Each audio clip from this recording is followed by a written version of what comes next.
This question is from Vivekananda Gopinath. Swamiji, I have been reading the complete works of Swami Vivekananda for some time now. He has said there is no such thing as absolute good or absolute evil. It is quite clear to me that there is no such thing as absolute good, but I am having trouble understanding that there is no such thing as absolute evil. Could you please explain? One way of looking at what's going on in the world is black and white, good and evil. But the Vedantic way is that it's a spectrum. We are all on the spectrum.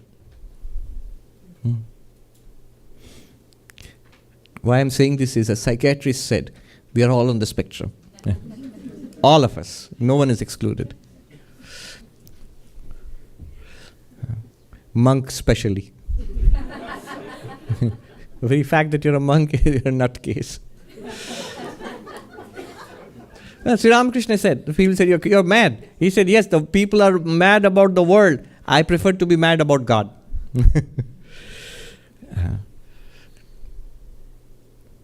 So,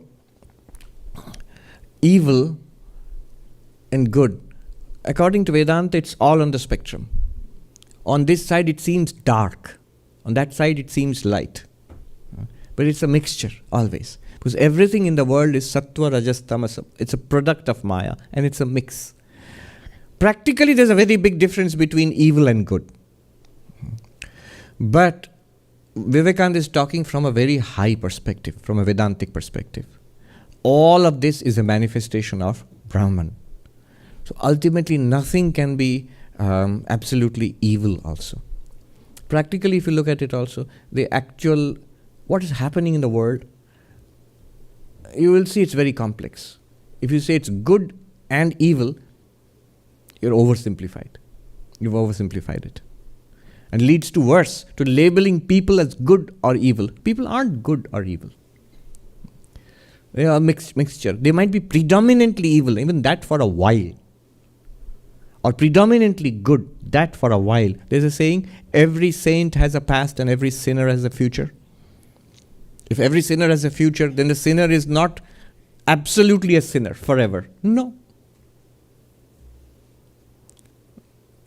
Swami Ranganathanji used to say, the president of our order, 13th president, he would say that, I see so much that is good in everybody, even in the bad, that I cannot condemn anybody. So he would see the good in everybody. Especially he would see Sri Ramakrishna, Holy Mother, Ma Sharada. She would, the smallest good quality in anybody, and she would extol that person to the heavens. People might think that's unrealistic, you are naive. No, she is right. Our inner nature is divine. So she sees directly through to that. And she calls that out in us. That's the quality of a saint. We become our best selves near such people. They are truly messengers of light. And the light is within us. They point out the light within us, and we are attracted towards that. We slip and fall, we make a mess, but we'll still moving that way. So even the worst of things that we do cause a lot of pain to others and to ourselves, bad karma, but it's also a lesson that we learn. I will not go into the specifics, but if you look at all the terrible things that have happened in the world and are still happening, can you deny that ultimately something also good also results from it, in addition to the bad and the evil and the suffering? I was just thinking right now, it came to me, I often think that the suffering of the Tibetan people, they have been exiled as a people from their homeland because of occupation and all. Military occupation.